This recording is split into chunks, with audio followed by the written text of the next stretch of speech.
So welcome everybody. Great to see so many people here and some new people and some new guests. And even better to see Christina Garsten here. It's about time. And Christina is a professor of social anthropology. Used to be, maybe still at Stockholm, but most importantly at Uppsala University, where she's also the principal of the Swedish Collegium for Advanced Study. I guess the closest thing to the Institute for Future Studies in Sweden. Amazing place if you haven't been. And she is also president of the European Network of Institute for Advanced Studies. And she got her PhD in social anthropology in Stockholm in '94 on a dissertation on Apple World, core and periphery in transnational organization culture. Supervised by somebody quite famous in Sweden, Ulf Hannertz. Yes. But he's famous for the slamkrypare. Among other things. Yeah, that's true, among other things. And then before that you were at Copenhagen Business School, and you've been a visiting professor at many places like Georgetown University, actually a university I also been at. And research, organizational anthropology, focus on globalization, corporate engagement in politics, and the dynamics of transnational organization. And I've written extensively about that, also together with some people that are well known here, so Bosse Rothstein and Stefan Svallfors. You've been involved with. So now we're going to talk about futures by proxy, anticipatory government amongst policy professionals. You're very welcome. Thank you very much, Gustav, and thank you for inviting me. It's a great pleasure to be here, and we've had quite a lot of contact around this project, especially when it was new. So I'm very glad to be here now, now that we're moving towards the very end and thinking about what to do in the future, actually. So my hope is that while I give this broad overview of the project and findings, you will come up with important ideas for the future, implications. So where do we take this? Where do we focus our attention in the coming few years? That's where I'm at now. So let's see whether some of those ideas can be brought up here. I think this is a perfect audience for that kind of discussion. And of course, I'm also very eager to hear from your expertise in adjacent areas of research and with different types of methodologies. What I'm going to tell you now is based mostly on qualitative ethnographic fieldwork, followed up by in-depth interviews and documentary analysis. But I know there's lots of more ways to research this. So I'm really very happy and honored to be here. Stop me, Gustav, when you think I'm speaking too long. We'll see if I get carried away. And I'm going to talk about the making of futures in think tanks and how policy professionals go about thinking about future affairs and then steering that knowledge, as it were, to policy making. And I'll do so based on the research that I briefly alluded to, that I've been doing for the past almost 10 years now on think tanks in Europe and the US, and in fact globally, because they do disperse globally. And at the focus is what kinds of knowledge that is created in these think tanks as they go about imagining future scenarios, and what kind of resources they use in thinking about the future and creating scenarios, how they conceptualize the future and the implications. And the research has been undertaken in the project called Global Foresight, funded by Riksbankens Jubileumsfond, RJ, and here is the team. This is, we look a lot younger, I have to admit. This was in New York, when we were at New York University starting this up. And unfortunately, in the course of the project, Annette left us. That's life, unfortunately. So over the past few decades, with intensifying crisis, conflicts, uncertainty, wars, and remember, the situation a few years ago was not as bad as it is today. But still, we have seen a growing interest in the future, or in futures in plural, and more specifically, a growing interest in attempting to see, to know, and also to govern the future. And scholars such as sociologist Hartmut Rosa and social anthropologist Thomas Hylland Eriksen respectively talk about our times as times of acceleration and overheating.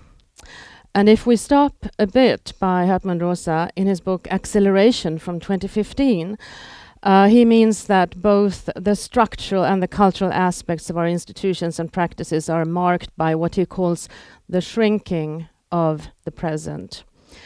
That is a decreasing time period during which our expectations based on past experiences reliably match the future as it unfolds. And when this acceleration combines with technological acceleration and the increasing pace of life overall, time appears to flow even faster, making our relationships to each other and to the world fluid and problematic, in his view. And it is, he says, as if we are standing on a slippery slope, a steep social terrain that is in itself in motion and in turn demands faster lives, faster technology, and so on. And as he deftly shows, this self-reinforcing feedback loop fundamentally determines the character of our modern life. So acceleration of pace. And to Hylland Eriksen, the recently deceased and friend Thomas Hylland Eriksen, overheating is a metaphor for the accelerated changes we see on a global level that creates crisis for the climate, the economy, and indeed for our identity. It puts not only biological but also cultural diversity under pressure. And in this context, what we call in the project anticipatory action, foreseeing, foreshadowing, or forecasting future events has gained increasing currency as a way to engage with this seeming acceleration and overheating, such as Anthropocene, climate change, biopolitics, and securitization. And anticipation then, if we stop for a moment and reflect on this concept, I propose speaks not only of the sense-making involved in looking towards the future, but more importantly, in my view, to the distribution of agency and influence, that is, power. Anticipation is, in my view, imbricated with the plurality of power relations that make up contemporary liberal democracies. And here I follow Dean. Another scholar, Ben Anderson, suggests anticipatory action is a key means through which life in contemporary liberal democracies is secured, conducted, disciplined, and normalized. And still, it's kind of amazing that there is quite a little engagement with the notion of anticipation in research on organizations and the policy professionals in them. This picture, by the way, is a picture of, is a stylized picture of Tiresias, the blind seer in Greek mythology, who is said to possess the gift of foresight. And just to also mention a few words about the setting for this research, the think tanks. We have also seen since the 1970s, actually, a growing proliferation of think tanks across the world. Originally started in 1920 to help government think in the United States. They have now grown in numbers, they have spread globally, they have established satellite organizations across the world, so they do engage importantly in geopolitical matters. They aim to produce knowledge that can be, according to them, seen as research that can aid policymakers to make good decisions and hence to govern our societies.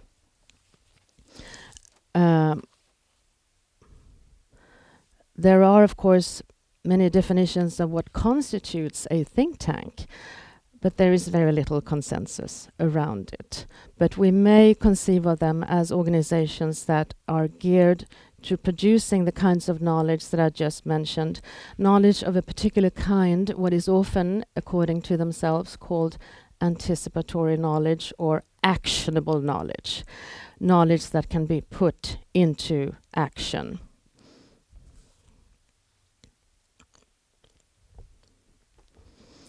The World Economic Forum here is a particularly interesting case in point. And for several years, me and my colleague Adrienne Serboom conducted ethnographic research at the World Economic Forum meetings in Davos and other places across the world. The showcase meeting is, of course, the Davos meeting in January, but they hold a number of meetings throughout the year and throughout the globe. So this is just the meeting that actually is meant for a broader audience. A few words about the World Economic Forum. It was created in 1972 by Klaus Schwab, originally an economist who wanted to improve the world, as he said, and that has also remained the guiding motto of the organization. The World Economic Forum has no formal mandate to make decisions of any kind.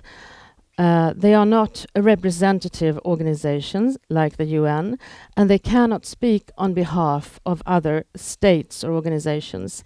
They enjoy what we call a liquid mandate, dependent on the support of their partner organizations.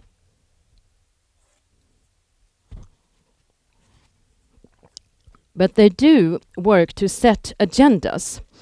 And here we may recall Luke's and his idea about the power that is accrued in the setting of agendas.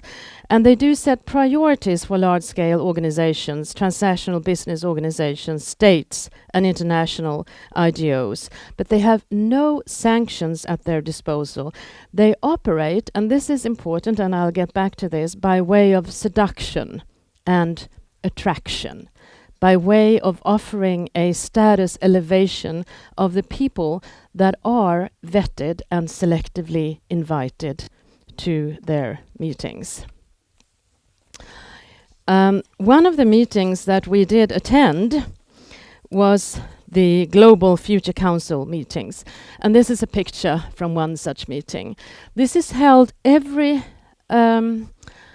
November in Dubai or Abu Dhabi in the Arab Emirates. And by the way, the World Economic Forum headquarters in Geneva has close ties financially, etc., organizationally to the Arab Emirates, promoting business relations. And in this meeting, the so-called best brains of the world are invited to discuss topics that range from AI, global political governance, technological innovation, pandemics, etc., in a beehive format like that. And the idea here, according to themselves, is to act as the foremost multi-stakeholder forum of the world, a unique place for the gathering of corporate leaders, state officials, religious leaders, and NGO leaders to discuss issues that are of burning nature for the future. Close to 500 people attend these meetings from more than 80 countries. And they debate opportunities for future advancement and the numerous issues that continue to hamper specifically economic growth and human development. And this network of the Global Future Councils focus on topics such as, well, I mentioned some, but I might add here as well, job creation, cybersecurity, securitization, weak states, international trade, climate and food, and so on. And there are three tenets to this network of global future councils. First, to nurture fresh ideas and so-called innovative thinking. And this means nurturing cutting-edge and disruptive ideas and developing the foresight to identify and shape key areas for the future. Second, grounding in expertise and evidence. And this means providing a foundation for data, evidence, fact, and research-based public-private cooperation. And third, interdisciplinary and systems approach, connecting the dots between established and so-called frontier issues and integrating these so-called thought leaders from business, academia, civil society, and so on and so forth. And why do I mention these three tenets? Well, because it shows here the aspiration not only to discuss fresh ideas and to nurture innovative thinking, but to actually give the appearance of grounding these ideas in factual evidence and research, and then to take the systemic approach to influence policy making. And this runs all through the think tanks that we have been studying. I'll give you a few more examples and you will see.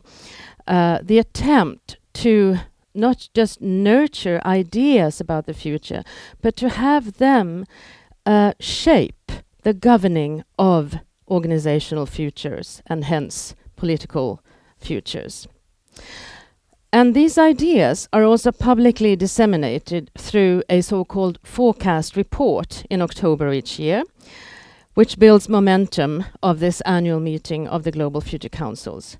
And a select number of these councils are also invited to join the Forecast Dialogue Series, as it's called, comprising live-streamed cross-council exchanges between them globally.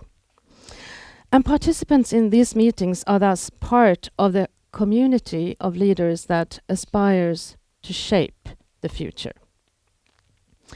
I would like to remind you here of scholars such as the anthropologist Arjuna Padarai and his writings on aspiration, in which he claims that the capacity to aspire, to anticipate, we might say, the future, is differentially distributed, and that this capacity thus differentiates those with potential influence and power to shape the future from those whose capacity to aspire has not yet been provided to them.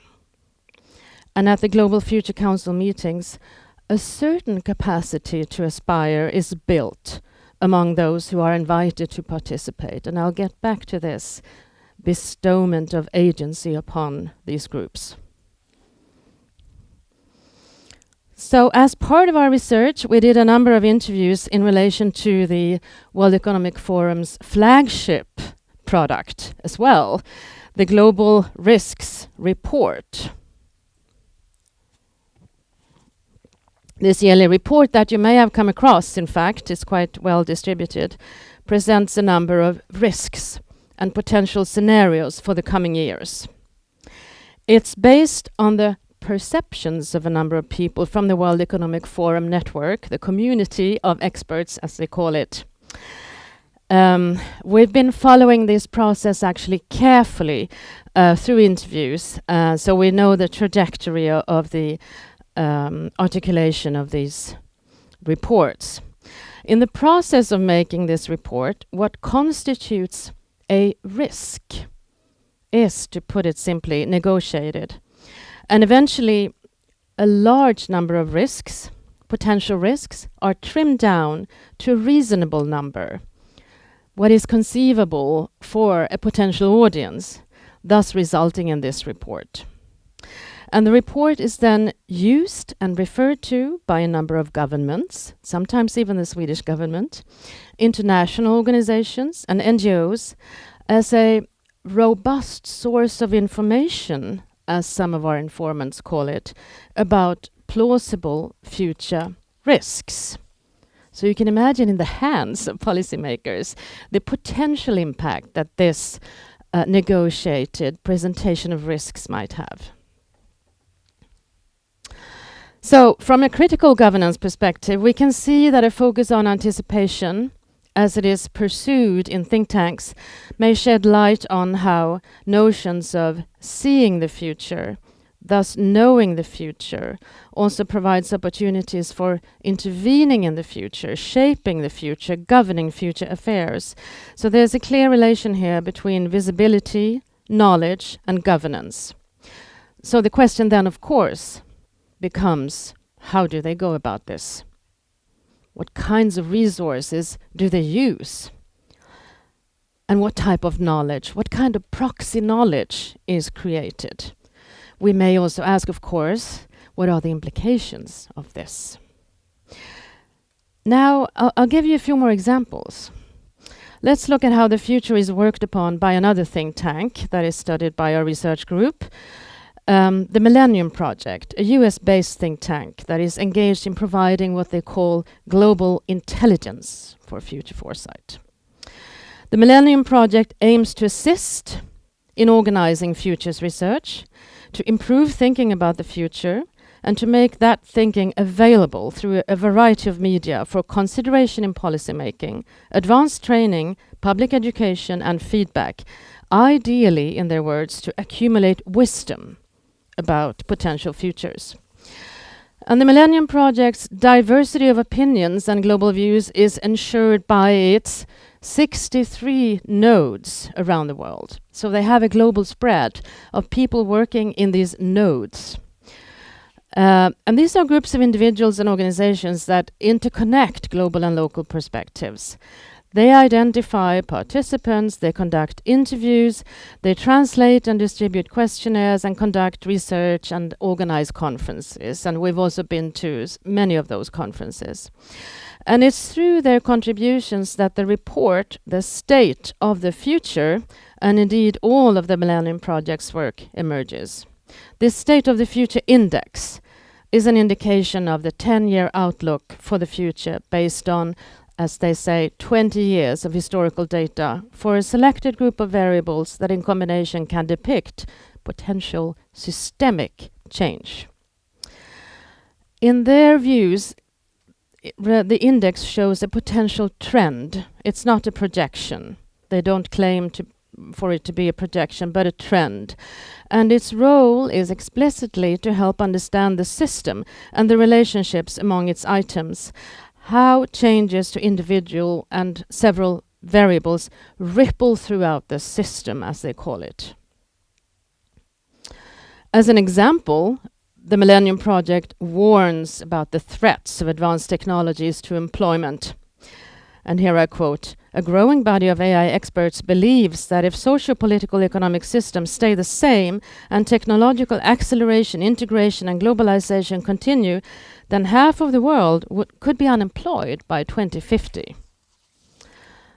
So to address this grand challenge, the Millennium Project has launched a Future Work Technology 2050 study with 8 steps involving literature and related research review, so-called roadmaps and scenario drafts, policy implications, national planning workshops, and public discussion.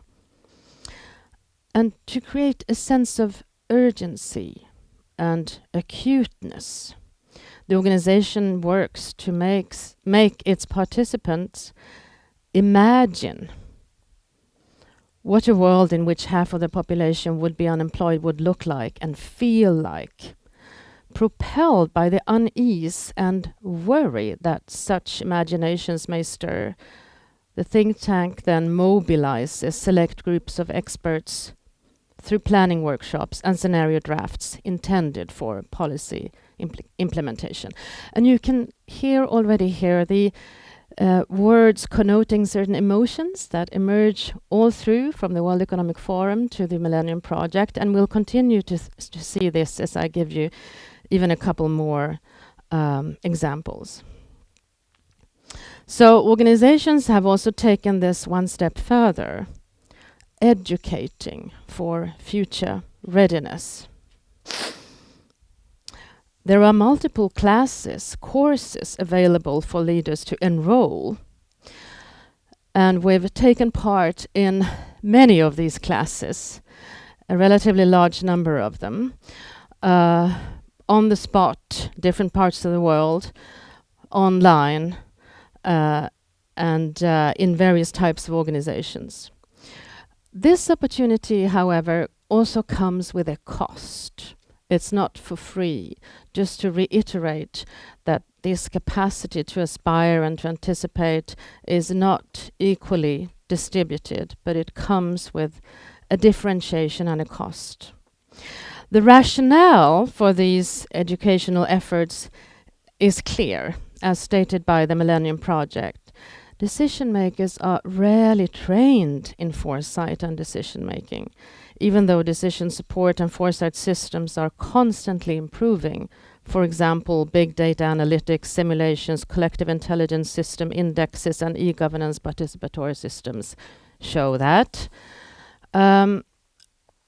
It continues. Decision makers and their advisors should be trained in futures research for optimal use of these systems. And government leaders would thus be well advised, not just to request foresight reports and briefings from futurists, but also to periodically discuss long-range issues with leading futurists. And you see an indication here of the future industry, as we call it, as being a market in itself. That's another part of the project that I will not go deeper into here, but we have also produced papers and articles about the establishment of the future industry as a kind of a new consultancy market, to underline the cost and market dimension again of this.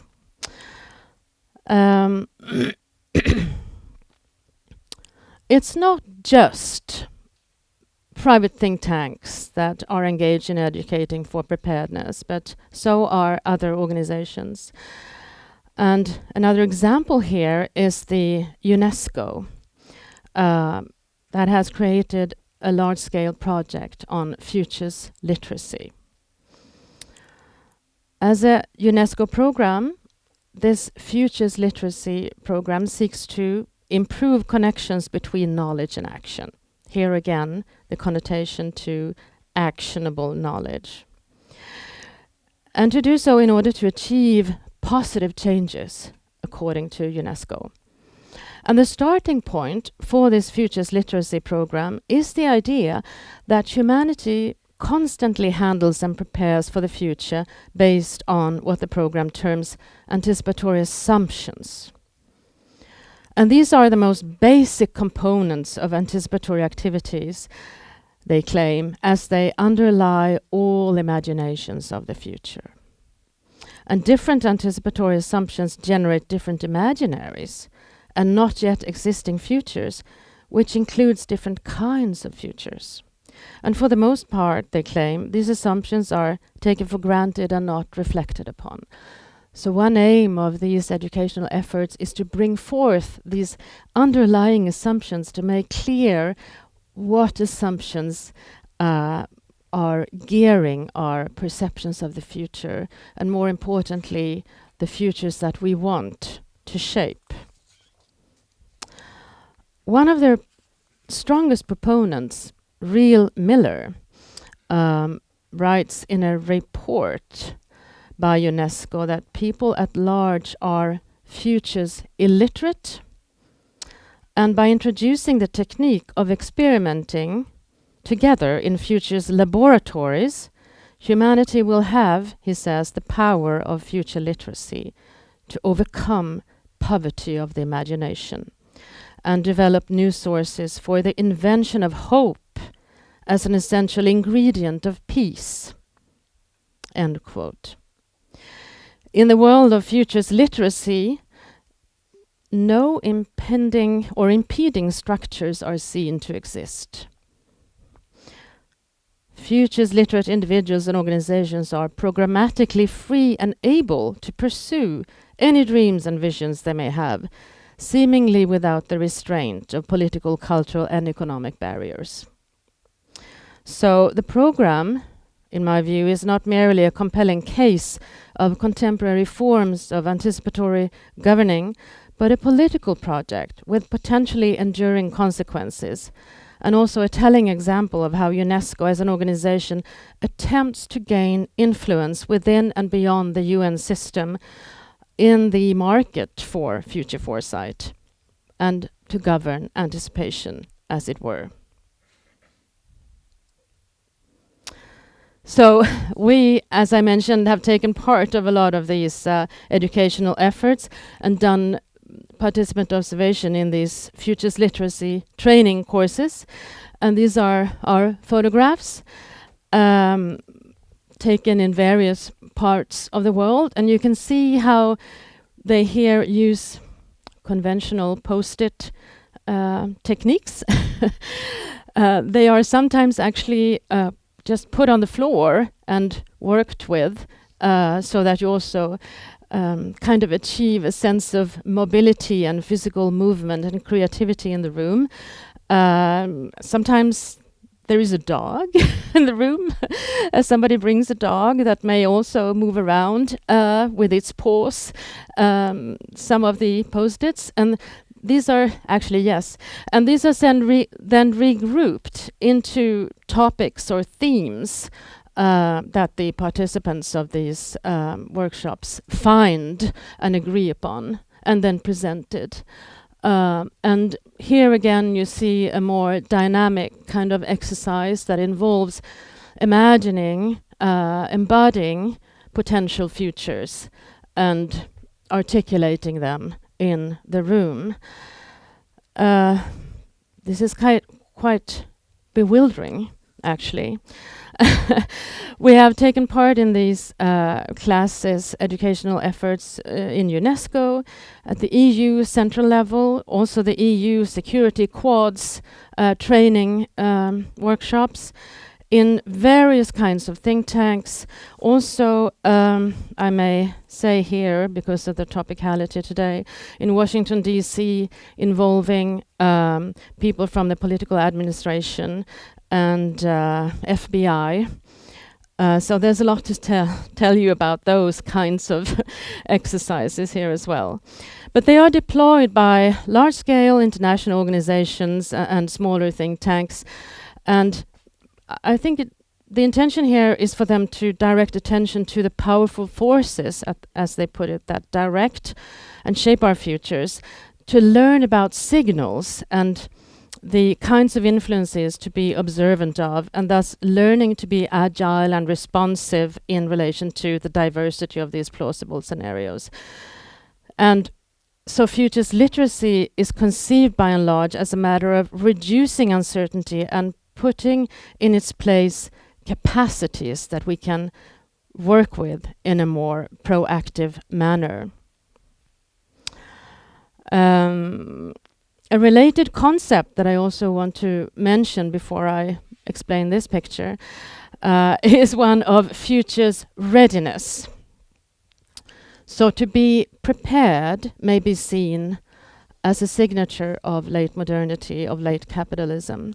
And the anthropologist Andrew Lakoff, for example, has written on this logic of preparedness. And with Lakoff, we can say that preparedness succeeds even when it fails, insofar as the response to a perceived failure is not really to question whether preparedness was the right approach, but rather to invest in extending its reach further. So more exercises, more vulnerability assessments, more risk assessments, improved early warning systems, more awareness of signals, etc. Yes, one more example. In the Institute for Future, not the same, but another Institute for the Future in California that I have been researching for some years, they have taken the initiative to move this a bit further, injecting, as they call, magic into the Future's Foresight training. And I participated in a few of their educational efforts on the spot and also later online. And here they have invited a magician that works with business to inject magic into their Futures training.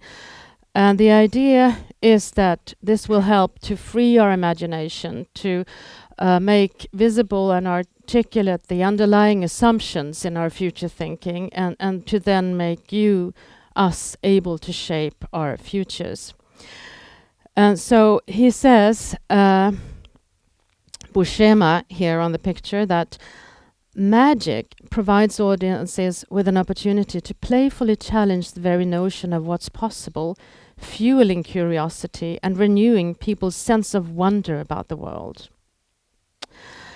And the Institute for the Future will meld its time-tested methodologies, they claim, with the methodologies of this magician for futures thinking to help organizations and the public think systematically about the future in, I quote, astonishing new ways, and ultimately make better decisions in the present, end quote.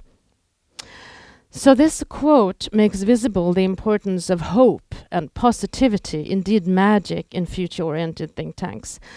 The conjuring of hope, we may call it, is yet another way by which such organizations try to offer possible ways forward, moving the globe away from the risks and the dangers of environmental disasters, weak state formations, massive unemployment, or other types of systemic breakdowns. And the quote also really captures, I think, the sense of agency and empowerment that is often underscored in these educational efforts by think tanks. Upon writing one particular paper, I stopped and I read political scientist Dominique Moissy, who has written on the geopolitics of emotion. And I found that to be quite rewarding for these purposes. Dominique Moissy sees three emotions, fear, humiliation, and hope, as particularly important in shaping the contemporary world. And I think if we just reflect about recent developments in the political world, we may give him right. Emotions matter, he says, as they impact the attitudes of peoples, the relationships between cultures, and the behavior of nations.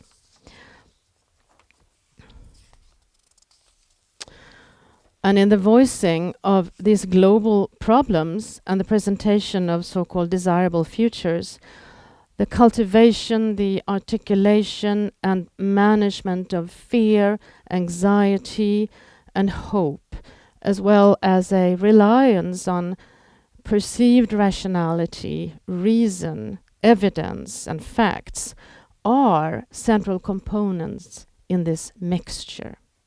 So we see here that a reliance on emotional capabilities like imagination and then hope, etc., magic, goes hand in hand with the claim to build on evidence-based research, metrics, indexes, robust data. Very interesting mix of types of knowledge. Here is an example of a creative board that emerged out of one of the sessions that I participated in. Oftentimes there is an artist drawing these maps as people in the room move, speak, move about, post-it notes, etc., resulting in these kinds of creative boards. And yes, I was provided with a diploma certifying that I have completed the Foresight practitioner's training with immersion in the tools and practices for leading groups. The participants in these educational efforts are oftentimes and particularly selected to be managers, directors, people with a degree of responsibility in different kinds of organizations. And the idea is that they would act sort of as ambassadors, bringing these tools into the organizations to help change the organization in the way they desire. So expressions such as futures readiness and futures literacy, I think suggest that there are ways to understand and manage the openness of the future, and that both individual and organizational actors may learn how to do this. Given the right tools, the right teachers, the right settings, we may acquire these capabilities in a certain way. So to some extent, orienting towards the future, apprehending risks and opportunities, and articulating ways of dealing with these is something that each and every individual and organization can learn. And it also implies that we can organize ourselves to develop and expand these kinds of capabilities. And the notion, of course, tends to focus on the individual with an empowered agency, and much less so on structure, much less so on conditions. And it tends to favor attention to the agentic capabilities of the individual. There's no real critical scrutiny of the preconditions, the collective structures, the political structures, etc., that are influencing our future, but more on developing a set of agile capacities that can lead us to become more empowered individuals. This resonates with something that the sociologist John Mayer and his colleague Jefferson wrote already 2000 in sociological theory, and they claim that the cultivation of this agentic capacity is one of the great myths of our time. I do agree. In a paper that we've been working on, me and one of our colleagues in the team, Ulrik Jennersche, we have looked more closely at these classes through the lens of serious play, where the idea is that the participants get to explore the multiplicity of possible futures, to forget about predictions. They search for signals, they search for black swans, they search for trends, etc., and engage in, as I have shown, snippets of playful behaviors with the intention to achieve work-related organizational objectives. We used Jim March's notion of a technology of foolishness to understand this. Also kind of an established coin of phrase in organizational studies, where the seemingly rational and well-organized practices of an organization are, in effect, nothing but technologies of foolishness, steering attention away from the really important matters at stake in an organization. So, balancing here a technology of reason, drawing on robust data, evidence, facts, etc., rationality in projecting future scenarios with the playful imagination and magic, we can see that it's possible to conceive of these training classes as a kind of serious play, where rules of organizational ordinary life are temporarily suspended. And I also want to insert here in the notion, established notion of serious play, that there is a seriosity implied in these kinds of exercises that to me is quite alarming. I mean, playful behavior with a seemingly or with an apparent significant kind of potential. We may think about this. So, the scenarios that are developed may be seen in brief as both models of and models for the present and the future.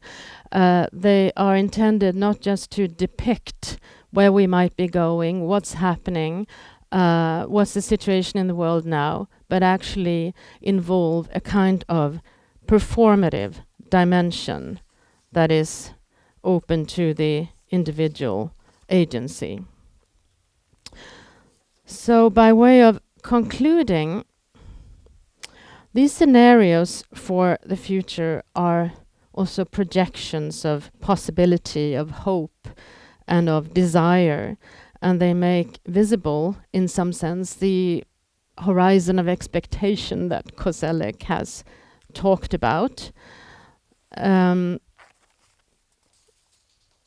I think I don't want to theorize too much here, but with Ian hacking, we can also see how they may provide a feedback loop of knowledge production, thus also producing self-fulfilling prophecies and looping effects.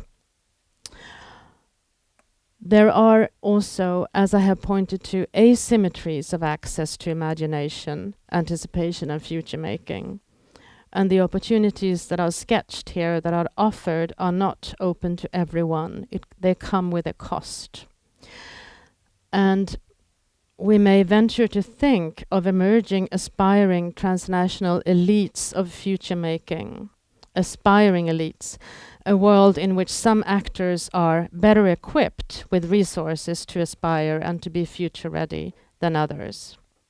So in my mind, this field of future foresight comes across really as an assemblage of power negotiations.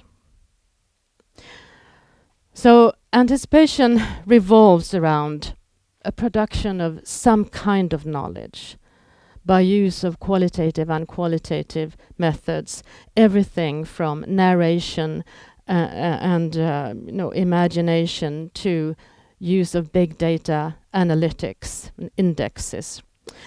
Claims to knowledge, the forms of knowledge that are created and the way these are represented in anticipatory practices do have, I want to propose, implications for the kind of power and governance that are at play.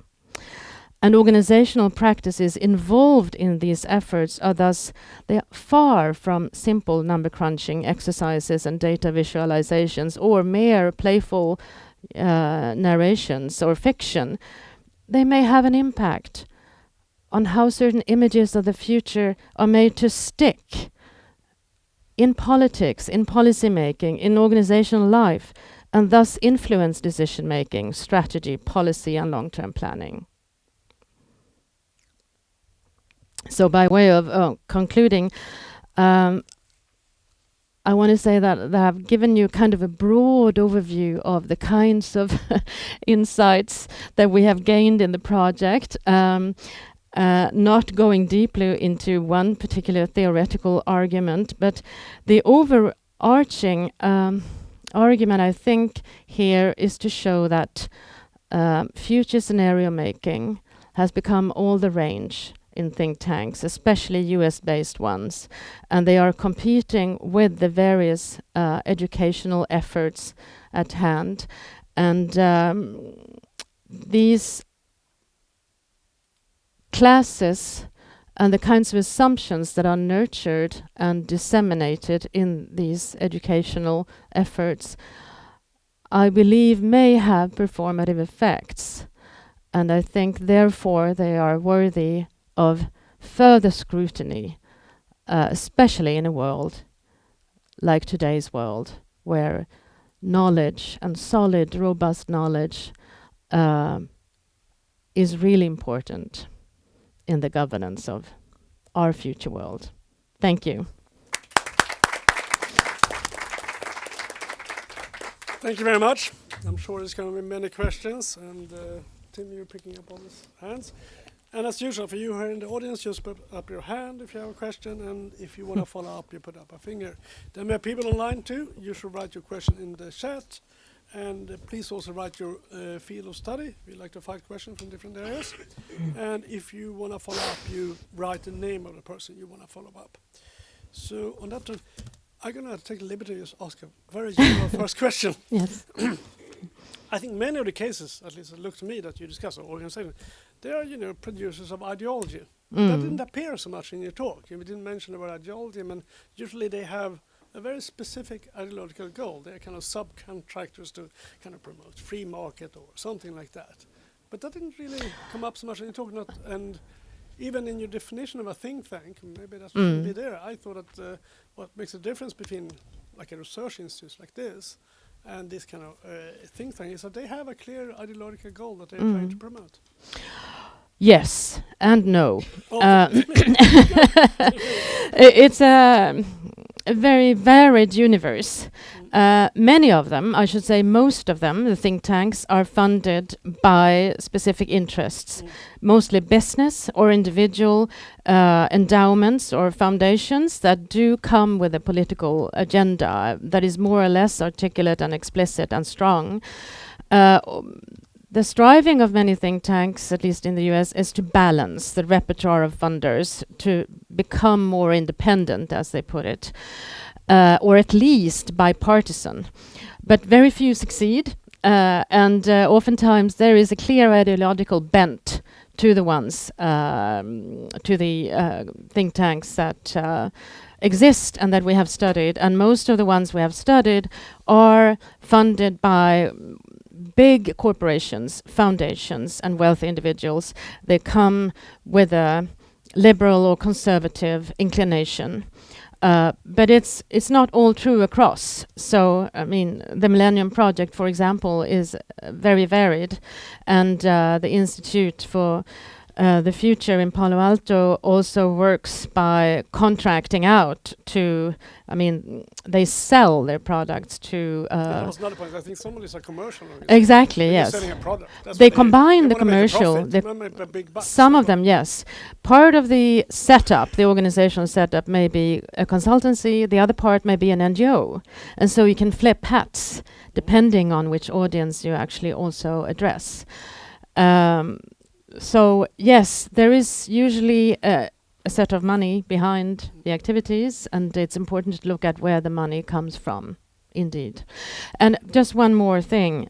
Ideology is often a bit too ambitious to describe the mix of ideas that permeate these organizations. We have looked consciously, we have examined documents for traces of a systemic ideological position. That's not always possible to find, but it's rather a relatively, interesting mix of ideas that can hardly translate into an ideology, but that can serve an ideological purpose in their right hands. Yes. So, we have many questions. Eva. Thank you so much. This was super interesting. Actually, I had two questions. One was about ideology, and the other one was perhaps connected. I was curious if you could say something more about why you started studying these think tanks, because I was wondering what the problem is. Is it like a problem? Is it a democratic problem? If they have much influence, or can you say more about what is, the problem with that? Yeah, good question. The reason I also started with the example of the World Economic Forum here is that this problem really emerged as me and Adrienne Serbom were studying the World Economic Forum. And we figured that one of the more sealed off communities was this Global Future Council meetings, and the one with the most weight, according to the organization. And so we wanted to dive deeper into this particular activity of the organization. And in the meantime, I was getting more and more influenced in the processes before policy making, as it were, before political decision making. How come that corporate power kind of transpires into or is diffused into the realm of politics? And that stems all the way back from my doctoral research on Apple Computer. Where does the money eventually go? So the interest behind all this is an interest in the trajectories of influence and power. Yes. Yeah, I was curious about Yes, influence is at the key, and how this is actually worked upon before decisions are made, and what role this type of corporate-funded activities can have in shaping our notions about potential, possible, desirable futures. Good. So then we have Stefan next, I think. Thanks so much. I have one observation and one, I think, a question. The observation is that it seems that this whole business of anticipatory governance, and parts of the explanation why it sometimes becomes so silly, is that it's completely steeped in what I would call a policy wonk perspective, in which the important stuff are things like ideas, learning, information, evidence, imagination, capacity. What seems to be completely missing is a political economy perspective in which things like politics, interests, power, coalition building, compromises, winners and losers. And that seems to be like completely out by definition. My question is that, and that is since we are in this particular place, which was funded at least in parts by Alva Myrdal. And in those days, there were this concept of social planning. Yes. And my question is anticipatory governance just social planning in a new guise, the old wine in new bottles, just that the venues and the participants have shifted away from democratically elected responsible kind of civil servants kind of things to this fuzzy network of actors with unclear mandates and unclear competence? Excellent question. To some extent, yes, I would say. It's sometimes in some circles in the field that we have studies claim that we have a problem today because politicians don't engage enough in the future. The future is not top of the agenda. There is a short-term perspective that also hinders the development of political debates and political action on very acute issues. So it's used as kind of a motivation for why they should instead turn to these other actors, organizational actors, to gain the capacity to look more long-term, to imagine and stretch the horizon much further than what is the actual situation in politics today. So in a sense, it's social planning translated, reappropriated by commercial actors, but without the political dimension here. I mean, ideological dimension. It's rather, like I mentioned in response to Gustav, a curious mix of ideas that reflect whichever strong influence is behind the organization of the activities at present. So, I mean, I should also mention here that since these efforts come with a cost, it's also quite possible and conceivable and to some extent a reality that the educators steer the content according to whose participating, who's paying. So that means that there is a kind of tailoring of the content and the teaching according to which type of organization is actually paying for the education here. So that's a motivation. We have taken over the task of politicians. The politics is too slow. Politics is too short-sighted. We provide another space where you can think more long-term and then free your imagination and hence become a bit bolder and more empowered to shape the future as you want it. Now I'm, of course, exaggerating slightly here, but I think this also begs a lot of questions.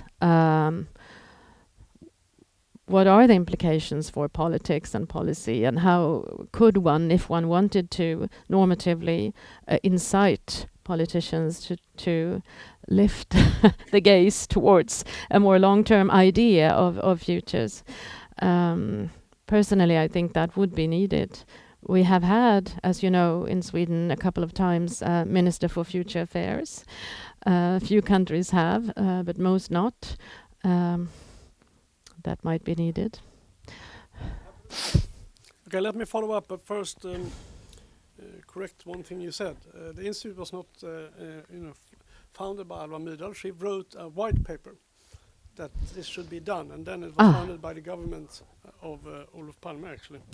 But it was also motivated very much by the idea that the welfare state need to have much longer planning, pension system, equal things, and I mean, this kind of future studies actually came out from a kind of military background from the beginning, and the idea was, no, we need this for this kind of democratic societies too. And that was vision.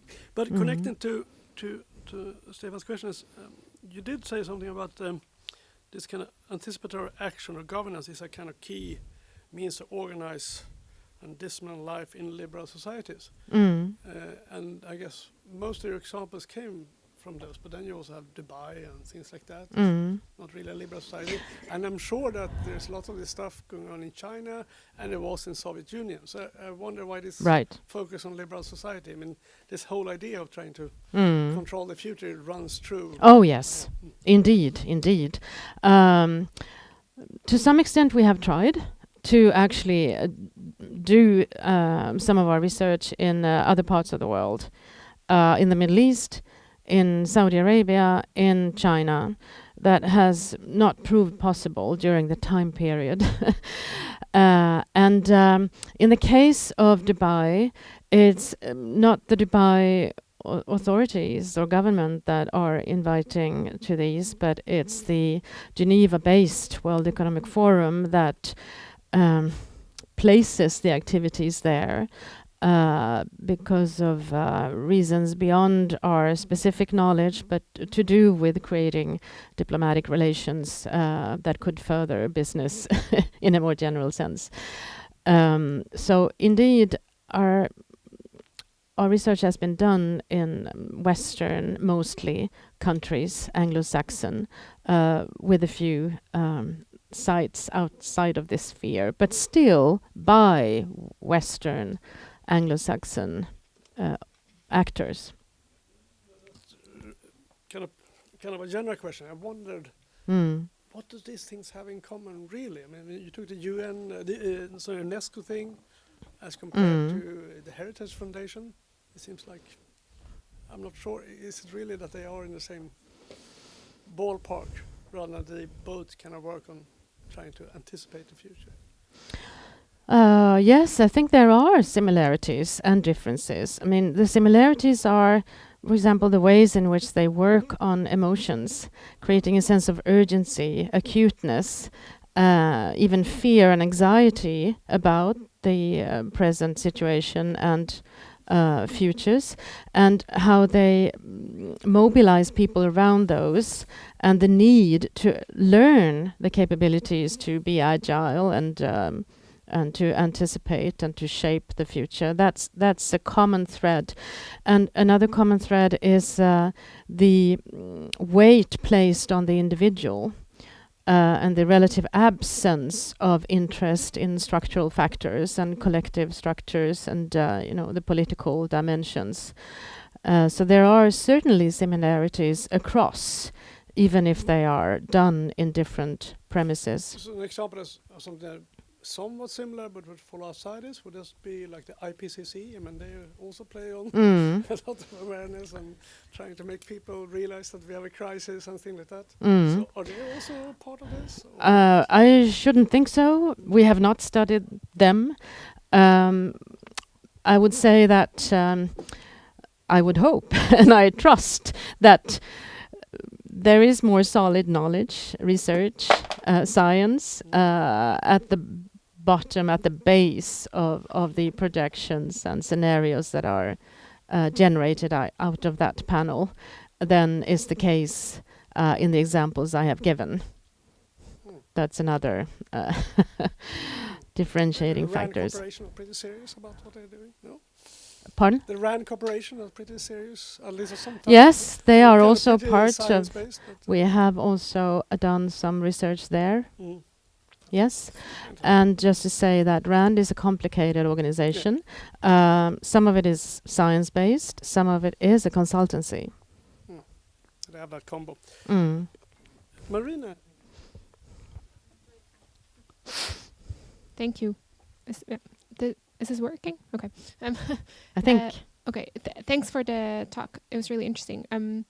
I was wondering, it's interesting with the future because, like, essentially the future is anything from now until like the end of time, and it seems like. Yeah, I think somebody has shut down that microphone. I don't know. You hear it? Yeah. Okay, go on. Okay.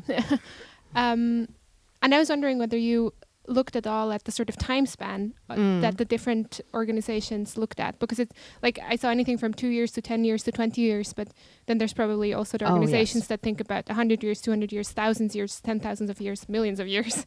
And like all of these seem to probably generate very different kinds of focuses. And I was just kind of wondering whether there's anything you looked at in terms of the time span. Yes, that's very true, and I did not go into that. It's everything from nanoseconds, I mean, in the financial sector, which actually Annette Nyqvist was looking at, to the more phantasmagoric, imaginaries of like 200 years ahead, what will a human look like? So it varies a lot. And of course, one may ask, is it possible to put those in the same box? That's a very tricky question, actually. The examples I gave here was basically from 5 to 20 years ahead to make it somewhat comparable, how they conceive of futures. And that's also the most common perspective, that 5 years from now, 20 years from now, or maybe 30, that's where you can also see yourself in the future. So it has a very clear pragmatic aspect to it. And every session that we've been in also usually involves just for fun and play to go beyond that. I mean, to imagine something like 200 years in the future. But then let's boil it down to the conceivable future 5 to 20, 30 years from where we are now. The future you could possibly influence. Is there any, like, argument or explanation for why that's the kind of time horizon that they look at, just for these pragmatic reasons, you think? Or, like, is this actively discussed? It is. And it has to do with the idea that you should be able to see how that can materialize, how that can be put into action. Again, this actionable notion that it may take me 5 years from now to actually create and see the results of these actions. Or if it's a more long-term perspective, it may take my organization like 20 years to actually steer ourselves in that direction and to reorganize accordingly. So it's to do with the sense of real impact. Thanks. With that. Just a note on that here we usually talk about 10 to 100,000 years. Oh. But that the Swedish government looks actually 100,000 years because of the nuclear waste. So we have to do something about that. But Yes. it's hard. Next on this is Ludwig. Yeah, hello. So a few times during your talk, you mentioned recent developments, and you sort of, I'm not sure exactly what you meant by that, but I wanted to pick up on something I thought about that, and which is that those examples of anticipatory governments that you gave here, and perhaps even the very notion of anticipatory governance seems to me very connected to a special kind of international world where international governance and international cooperation is very much in vogue, where states are not sort of, they are peacefully oriented towards each other, and they want to have free markets, and they work in that direction. And if you think about recent developments as being sort of denial of all these three things, that you don't want to cooperate as much, you're not so peacefully oriented to others, and you don't want free markets anymore, how does that sort of change the role of anticipatory governance, or even the existence of it, or the meaningfulness of it? Yeah. So it seems like perhaps there is not just acceleration, as you introduced, sort of is the precondition for this interest in anticipatory governments, but also kind of stability in the international politics, at least, which is no longer there. And I was wondering if you have sort of reflected on these changes. Yeah, that's where I'm at now. Thank you for that question. The $1 million question. Yes. I think the relative stability that you mentioned that has been there during the past couple of 3 decades, maybe, from the 90s onward until just a couple of years ago, actually, is the one that has set the tone for this discussion of multilateralism, multi-stakeholderism, and anticipatory governance, where other entities than states enter the global scene and take a role in the governance of the planet. That's the kind of idea. And that the post-World War II international architecture is about to break up, or it's too slow to deal with the changes, the weak states, the climate crisis, etc., poverty that we see around the world. So here other actors do have a role to play. That's the kind of narrative and assumption that lies underneath the notion of anticipatory governance.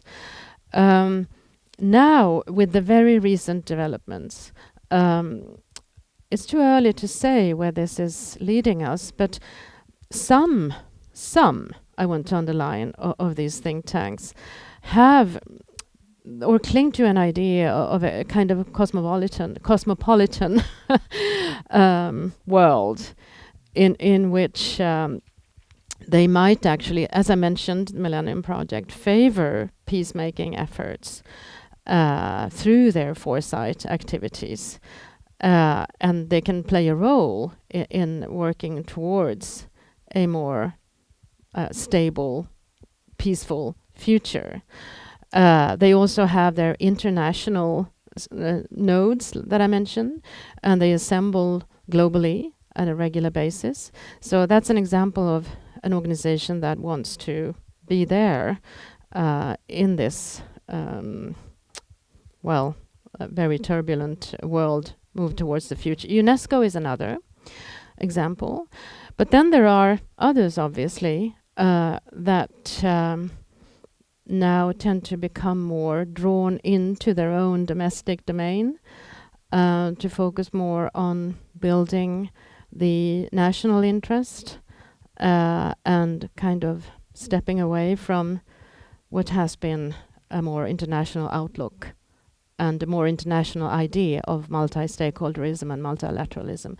Multilateralism now is becoming questioned as a norm. So they are talking about the end of multilateralism as we know it, in fact. So it remains to be seen what comes in its place. Thank you. So I thought that I was going to ask, had any of these organizations anticipated in this new world order and the Trump government? Not that I know of, I guess. actually. Very good. Jason. Thank you. Jason, political science. I was really interested when you talked about this role of elite actors and the who's invited and who can afford to attend these courses. And I've been looking into the World Health Organization, and they've been playing with their foresight quite a lot. And part of this has been to democratize future, so developing tools for country offices and local communities. But there's been a tension in the uptake of this. So I was wondering if you could speak a little bit more about this sort of elitism, and if there's any other cases of where they're trying to sort of democratize the future through futures exercises. That is a very important question, I think. I would love to hear more about your project and to compare notes and insights. I'm afraid I have to be quite pessimistic. And that, of course, may be a bias in our research, that we have focused on, as I responded to Gustav, these corporate-funded, mostly think tanks, with the exception of the EU and UNESCO. But they tend to be really oriented to a group of people who can afford to pay, or whose organizations can afford to pay for them. And not just that, but in the case of the World Economic Forum, there's strict selection by the World Economic Forum and vetting before you're even considered to be invited to these exercises. The Institute for the Future in Palo Alto, California is more open. I mean, but it also is very costly. So it depends on whether you can pay your way in to these courses. UNESCO has a more, let's say, democratic ideology and mission, of course, since it is part of the UN organization. But this doesn't mean that everyone can join. But people do want to join. There's a line of people waiting. And depending on what kind of organization you represent, you may be the first to go and others have to wait in line. At the EU, it's even more restricted, EU level, and not to mention the EU security, different security organizations that have an extremely strict admittance, obviously. I mean, where one of our team members, Mark Maguire, has been exceptionally successful in entering that. Not by paying his way in, but by establishing a relation of trust to the authorities. So I have a hard time seeing any initiatives that would work in the direction of more accessible, open capacity building. Yeah, thank you. I share your pessimism as well. I think part of the problem is that these approaches have been imported into settings where they don't function very well. So for example, social determinants of health are incredibly strong from the public health perspective. So one can't talk about agentic ability and social determinants of health on the same page without there being awkward conversations. So I think it's, I share your pessimism, unfortunately. Sorry to hear. Thank you. This is super exciting. I'm Anna, and I'm organizational theorist. And I was sitting here thinking, I think I worked here for 10 years, and this is the first time there is another organizational theorist here presenting. So thank you, Gustav. And I'm going to I've been trying to invite you for many, many years. Yeah, or if you don't count Bo Rochton, who's kind of says that he dabbles in organizational theories, but I would beg to differ. I think he's a political scientist. So I'm going to celebrate this with an org theory question. And like I'm happy you brought up the technology of foolishness. Our colleague Mats Alvesson has written extensively about this functional stupidity and this paradox of emptiness. And in a way, and Carl Cederschiöld has also written about the pedagogical course at Stockholm University with pictures very much similar to those that you showed of these. It's just this saying that I mean the basic idea there is that big bureaucracies just come up with things that you need to do, so for just doing sake, right? And if you've been in this field for a long time, you've seen that there are different fads that organizations, corporate and public and NGOs, see themselves necessitated to do. Is like transformative leadership or it was organizational culture back in the 90s, and so what is it? Do you think this is different? Is future the big fad now? Will it pass? And if it is different, like in what way? What a question! Yeah, thank you for that, Anna. That's really important. Yes, I think it's the fad now. Maybe from actually about 2015 and onwards, I think this kind of appeared on the agenda, and then it just exploded with the indexes and reports and training classes, etc. So yeah, it's the growth of a niche, a market, something for consultancies as think tanks to engage in. And I think also not just there, but in other organizations like the UNESCO and EU. Why? Well, I think it relates to Stefan's question, a perceived absence of the long-term thinking in established political spheres, and a felt need to contribute and to complement and so on, and to offer something different than what has been offered before in terms of social engineering, social planning, political steering, kind of, but also a wish to open the door for multi-stakeholder invitations, to corporations, foundations, etc., to be party of this. So I'm not sure whether I'm wondering whether it can survive.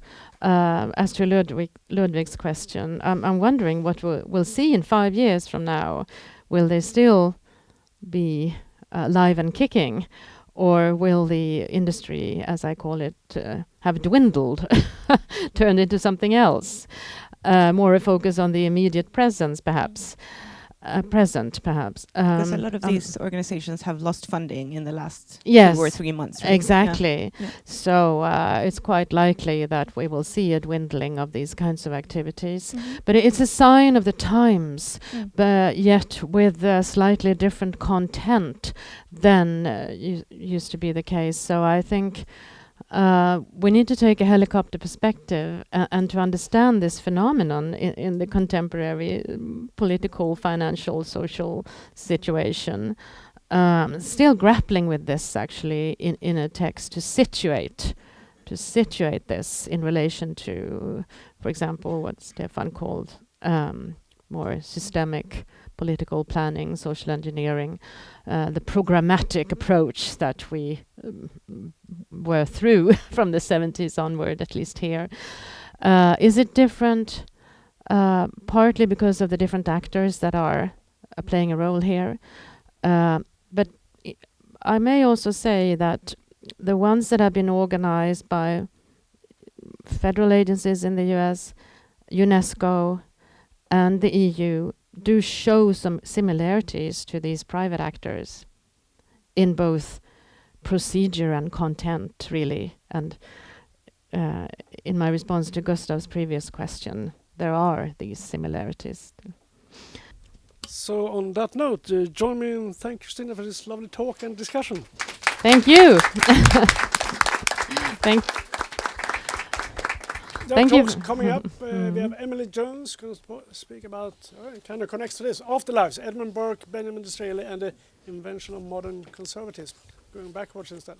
And then we have Eva Ehrman talking about why feasibility need not and should not be moralized notions. First one is April 2nd, the other one April 23. Very welcome.